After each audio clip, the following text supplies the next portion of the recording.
सामान्य विज्ञान स्टार्ट करते हैं। तो विज्ञान क्या है? विज्ञान विज्ञान एक ज्ञान है। यदि अपन विज्ञान की परिभाषा की बात करें तो विज्ञान क्या होता है? प्रकृति जो अपनी नेचर है, जो अपनी प्रकृति क्रम प्रकृति क्रमबद्ध अध्ययन से अर्जित तथा प्रयोगों द्वारा प्रमाणित जो ज्ञान होता है उसे ही विज्ञान कहते हैं। प्रकृति क्रमबद्ध अध्ययन से अर्जित एवं प्रयोगों द्वारा प्रमाणित ज्ञान को भी अपन विज्ञान कहते हैं। ये विज्ञान विज्ञान का शब्द आया कहां से? विज्ञान का शब्द भारत से। ऋग्वेद में भी विज्ञान शब्द का उल्लेख होता है। विज्ञान शब्द संस्कृत के विज्ञान शब्द है। विज्ञान इस शब्द से बना है विज्ञान शब्द। अब इसमें क्या होता है? यदि हम इसका विशेष बी प्लस या प्लस नहीं इससे बना है, ठीक है। अब जो इंग्लिश का शब्द है साइंस, वो कहां से बना है? साइंस बना है लैटिन भाषा के साइंसिया शब्द से, जिसका अर्थ क्या होता है? साइंस का।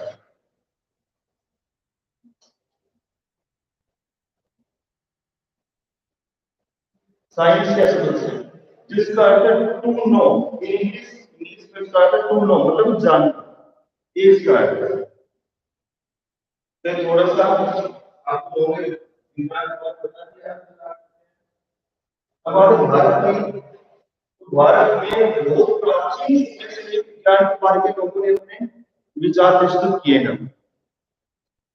बहुत सारे लोगों ने उनका नाम, जैसे वैष्णव में अपन स्टार्ट करें तो वैष्णव बीरबल साहनी, जो अभी कुछ पहले 1900 के आसपास हुए थे। इसके अलावा मेघनाथ साहा। पर उससे पहले जो एंशिएंट की बात कर रहे हैं वो बहुत पुरानी भारत के प्राचीन वेद थे, जो भी वैज्ञानिक थे, उन्होंने क्या बताया? जैसे भास्कराचार्य बर्तन थे, आर्यभट्ट थे। इन्होंने विज्ञान के बारे में बहुत सी चीजें बताई जो अगर उनको पता नहीं होती।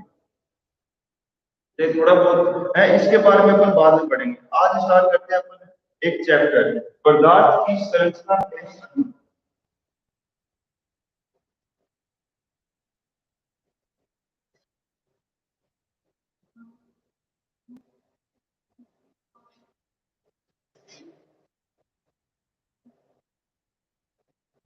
ये और आज पहला ही दिन है, आज जितना कुछ नहीं है, कल से अपन बहुत समझाएंगे। आज आप सिर्फ समझ लो, एक पहला दिन है कल। तो पदार्थ की संरचनाएं अणु, इंग्लिश में बोलते structure of matter and molecule. तो सबसे पहले बात होती है कि पदार्थ जो मैटर होता है, मैटर इसको बोलते हैं साथ द्रव्य। ये असल में होता क्या है? क्या है? हर वो चीज जो अपने आसपास विद्यमान है, जो स्थान जिसका भार है, वो हर चीज पदार्थ है। हर चीज पदार्थ है। हमारे चारों तरफ भिन्न भिन्न वस्तु देखते हैं, जैसे आपके आसपास आपका मोबाइल फोन है, इसके अलावा हवा है, नमक है, सब कुछ चीजें पदार्थ है। ठीक है। अब इसके यदि अपन थोड़े को नॉर्मल तरीके से बात करें, जो भी वस्तु जो स्थान गिरती है और जिसका द्रव्यमान होता है वो सब पदार्थ है। अब इसका महसूस कैसे करते हैं? अपने जो इंसान में 5 ज्ञानेंद्रियां होती हैं, जो 5 जिससे अपन पता चलता है, जैसे आंख है, अपने सुनने की क्षमता है, बोलने की क्षमता है, सुनने की क्षमता है। ये सब अपनी ज्ञानेंद्रियां हैं। इनके द्वारा अपन महसूस करते हैं कि जो चीजों को महसूस कराती है, बताती है कि कोई चीज है जिसके बारे में जिसका द्रव्यमान है, वो चीज पदार्थ है। अब अपन यहाँ पर इसमें 2 चीजों की बात करते हैं।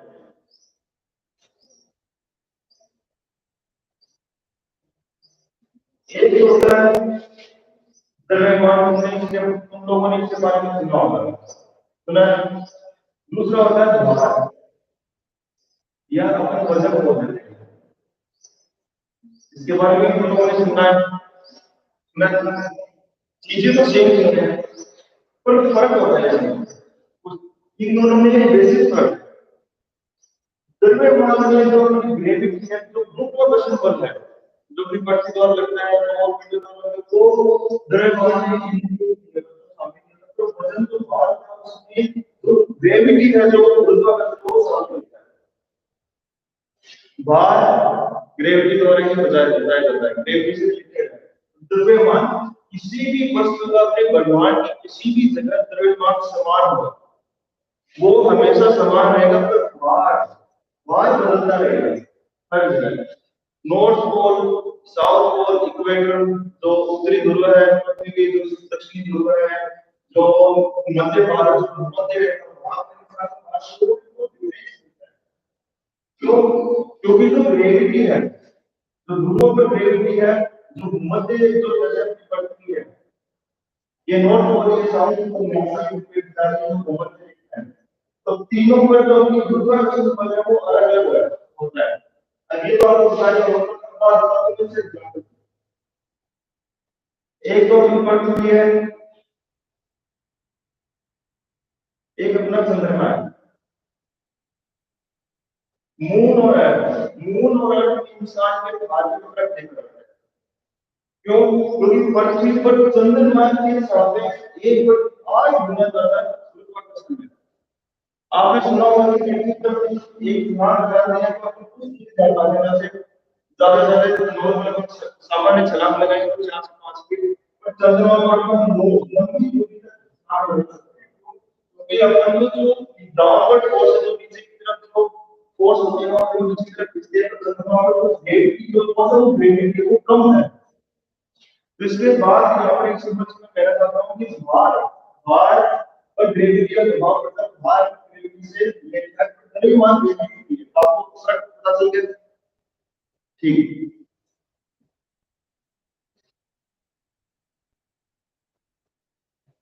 अब दोबारा आते हैं ना मैटर पदार्थ पदार्थ हम लोग कहते हैं जो हर चीज जो द्रव्य जो स्थान के सब द्रव्यमान होता है वो पदार्थ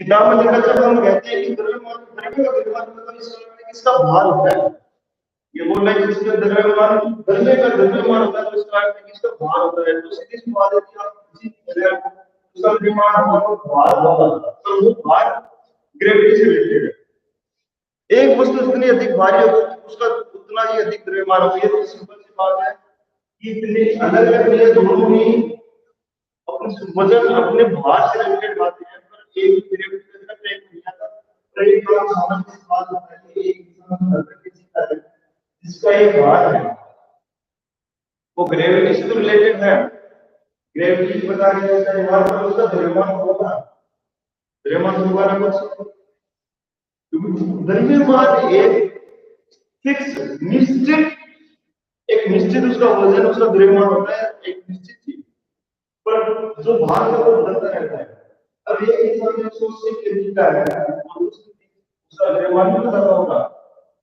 होगा ना यही बात बताई जा रही है जितना ज्यादा भार होगा उसका द्रव्यमान ज्यादा होगा ठीक है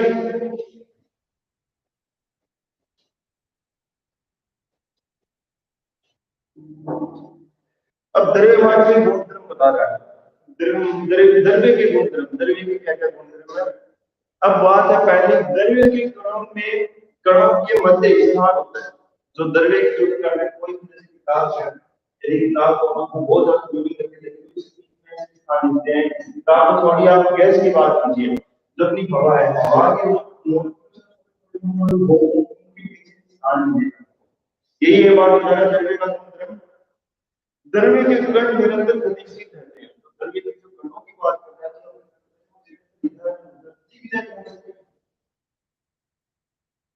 जिगजैग मोशन में गति करते रहते हैं जिगजैग मोशन क्या होती है ऐसे ऐसे इधर उधर उधर जिगजैग मोशन इधर भी जा सकते हैं द्रव्य के कण एक दूसरे को आकर्षित करते हैं ये अब छोटा तीसरा गुणधर्म द्रव्य जो कण एक दूसरे को आकर्षित करते हैं एक दूसरे को अपनी तरफ खींचते होते हैं अब किसी द्रव्य की सजाता हो जैसे ठोस मान लीजिए तो जितने भी द्रव्य के कण जितना ज्यादा एक दूसरे को आकर्षित करेंगे उतना ज्यादा वो कठोर होगा आप एक एग्जाम्पल लीजिए लोहा लोहा कठोर होता है क्योंकि उसके जो कण होते हैं वो बहुत ही समीप समीप होते हैं बहुत ही पास होते हैं तो एक दूसरे पर बहुत ही ज्यादा फोर्स लगाए होते हैं, आकर्षित बल लगाए होते हैं, मतलब आकर्षित बल लगाए होते हैं।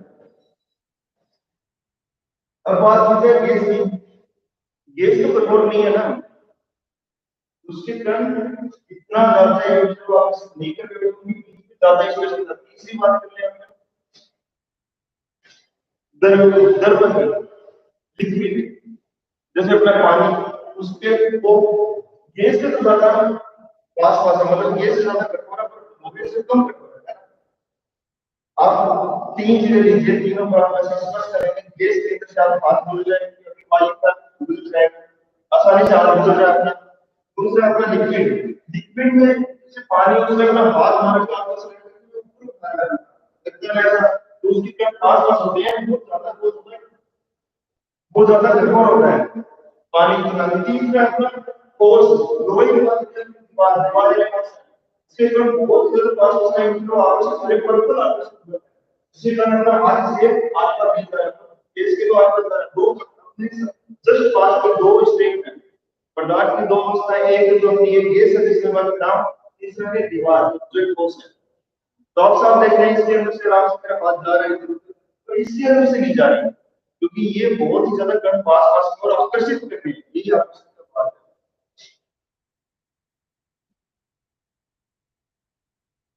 पढ़ ले द्रव्य के प्रकार, द्रव्य में उपस्थित द्रव्यों के आधार पर दो प्रकार में विभाजित किया जा सकता है। अभी बोले द्रव्य के टाइप्स ऑफ मेटल,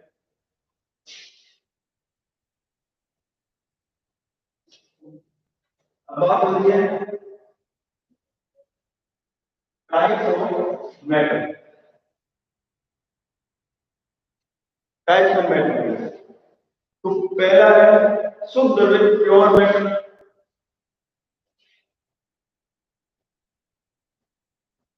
शुद्ध द्रव्य, और दूसरा है अशुद्ध द्रव्य।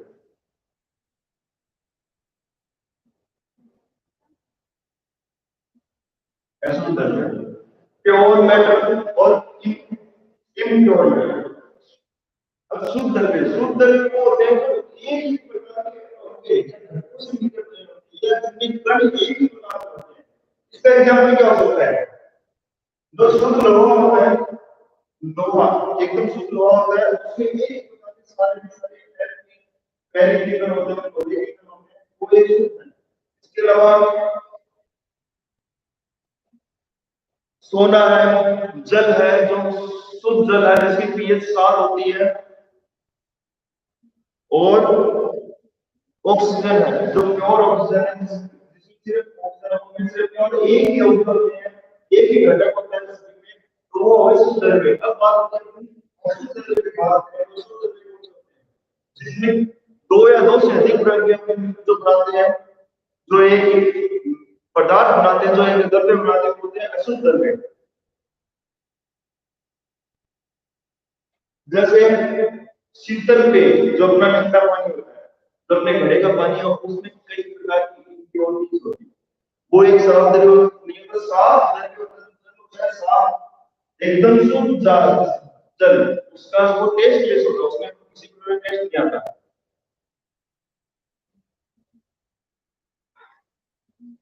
जो अपने घड़े का पानी होता है उसमें थोड़ा टेस्ट आता है, तो वो एकदम साफ नहीं है। दूसरा मिट्टी, मिट्टी में बहुत सारे प्लास्टिक फेंक देते हैं, जैसे पानी जो नमी की मिट्टी होती है बहुत ही प्रकार के होते हैं, और मिट्टी में हजारों प्रकार के होते हैं पदार्थ, तो वो अशुद्ध है। और तीसरा है हवा, जो अपन हवा ले लिया वो होता है पूरे और सर्दी है, पूरे में एक प्रकार की स्थिति है, वो सब क्या होते हैं, कई कई जो पदार्थों से मिलकर एक स्रोतों से मिलकर पदार्थ बना है, वो है एक अशुद्ध द्रव्य।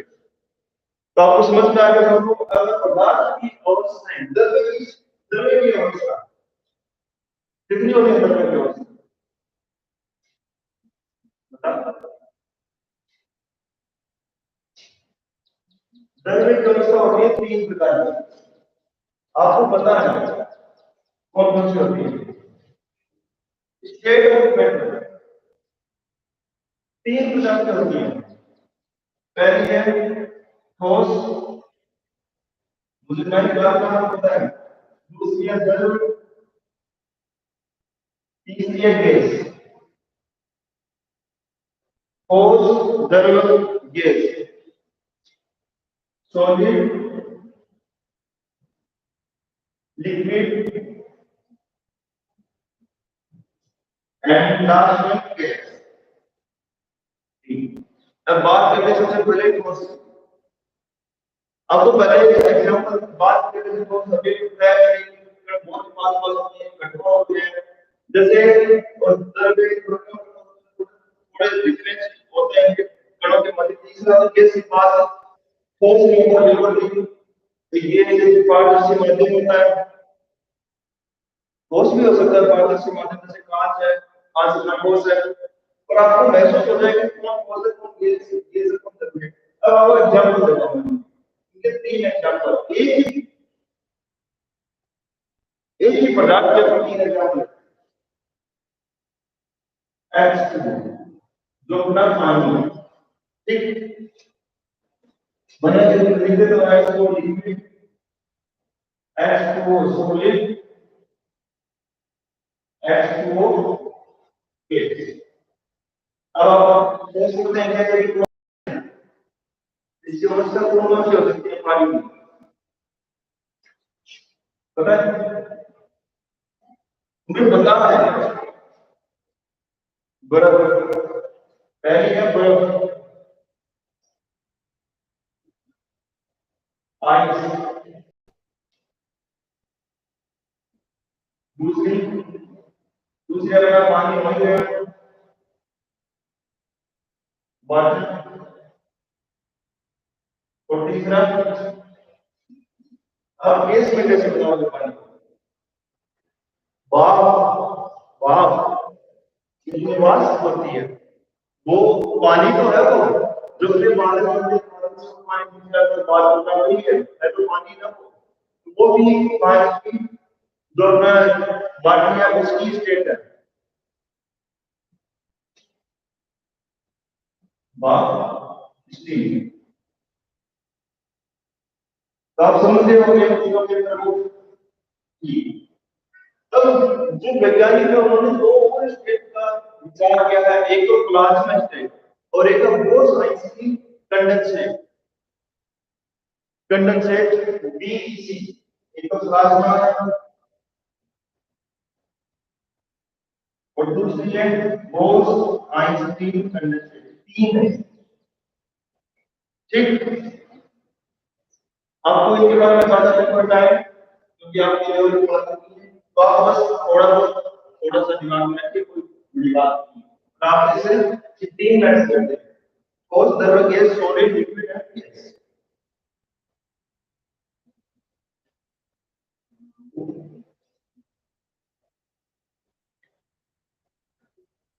अब ये पदार्थ की अवस्थाएं जो स्टेटों में है, तीनों इनके अभिलक्षणों के बारे में बात कर रहे हैं।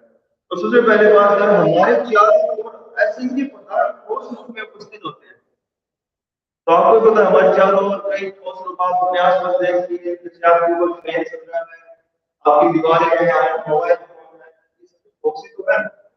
या आप जो भी लेकर बैठो किताब, किताबें ठोस की आती है, ऐसी आपकी मिट्टी है, अपना लोग है, अभी लोग धातु में सभी के सभी लगभग ठोस है, ऑलमोस्ट ठोस है। अब अपन जो तीन जो पदार्थ की जो अवस्था है वो अलग अलग कैसे पहचानेंगे, ये कैसे पहचाने की बात करते हैं ठोस अवस्था की। सबसे पहले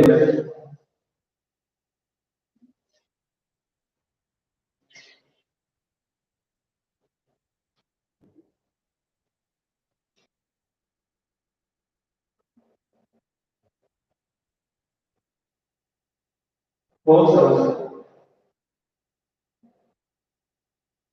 आप इसको कैसे पहचानेंगे? अभी ठोस के बारे में जैसे लकड़ी का टुकड़ा, पेंसिल है, पेन है, कंप्यूटर है, जो भी है, जो ठोस है, कठोर है, ठोस है, जो सॉलिड है। तो पहले बार बोल रहा है कि ठोस का जो आकार है, आकार उसका साइज है, वो क्या रहता है, निश्चित रहता है।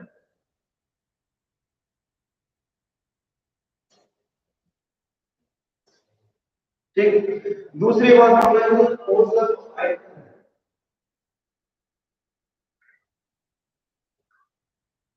वो भी निश्चित रहेगा।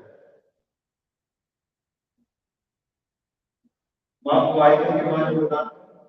कोई भी वस्तु जितना आकार लेती है ठोस बने, जैसे लोहे का है, ऐसा तो होता है। जैसे आप मान लो कभी लूडो खेले हो, उसके अंदर जो होते हैं वो क्यों, मैं क्यूब की बात कर रहा हूँ। क्यूब का आकार कितना है, इतना ही है, जो 6 भुजों का होता है। तो वो ऐसा कैसे रहता है, तो उसका क्या है, जो साइज है, जो उसका आयतन है, जो उसका मतलब आयतन है, वो क्या रहता है, निश्चित रहता है हमेशा। ठीक है, इतना हो गया। तीसरी ये बात कर रहा है कि उसका जो घनत्व है वो अधिक होता है। घनत्व क्या होता है, घनत्व होता है कि किसी पदार्थ का नॉर्मल तरंग किसी पदार्थ के कण जितने पास होगी उसका घनत्व उतना ही ज्यादा होता है। जिस पदार्थ के जितने कण पास होगा उसका घनत्व उतनी ज्यादा होगी, नॉर्मल सी बात है। बाकी आगे घनत्व की बात है उसमें आपको बता दूंगा। तो जो ठोस में ऐसे बताइए कि ठोस के जो कण है, ठोस के कण कितने पास पास होते हैं ना एकदम, तो उससे क्या होगा कि ठोस का घनत्व अधिक है। ठोस में संपीड़ितता नगण्य होती है, और बात करें ठोस की संपीड़ितता वो नगण्य होती है।